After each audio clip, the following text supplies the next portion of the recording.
UAE में drone हमले की खबर ने सबको हैरान कर दिया था। इस वाकये के बाद खित्ते में कशीदगी मजीद बढ़ गई। इसराइल और ईरान के दरमियान पहले ही हालात खराब थे, अब यूएई भी इस मामले का अहम हिस्सा बनता दिखाई दे रहा है। आप देख रहे हैं न्यूज़ 18 का सोशल मीडिया प्लेटफॉर्म। मैं हूं विशाल आजम।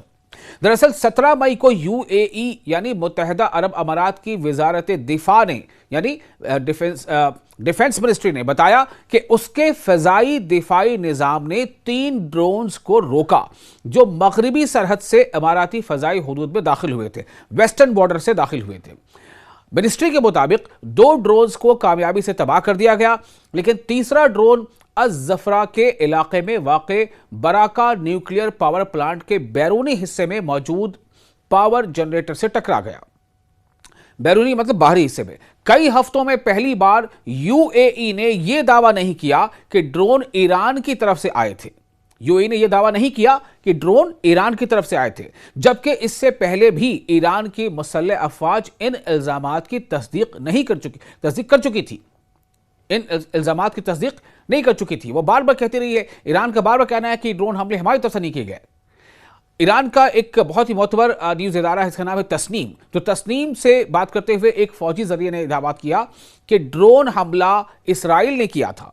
ध्यान से सुने, फौजी तस्नीम से, जो ईरान का एक मोतबर मीडिया है तस्नीम, उससे बात करते हुए एक फौजी जरिए ने कहा, एक सोर्स ने कहा कि ये ड्रोन हमला जो यूएई में हुआ वो ईरान ने नहीं बल्कि इसराइल ने किया था। इस सोर्स के मुताबिक इसराइल यूएई को ईरान और दीगर इस्लामी मुल्कों के खिलाफ मजीद सरगर्म करना चाहता है। सोर्सेज ने यह भी कहा कि गुज़िश्ता 3 महीनों के दौरान यूएई यानी मुत्तहिदा अरब अमारात ने कई नुकसानदेह इक़दाम किए, जबकि ईरान ने यूएई के खिलाफ बाज़ कार्रवाइयों का खुलकर ऐलान भी किया। इनके मुताबिक कुछ हमले इस्राएली हुकूमत ने भी किए।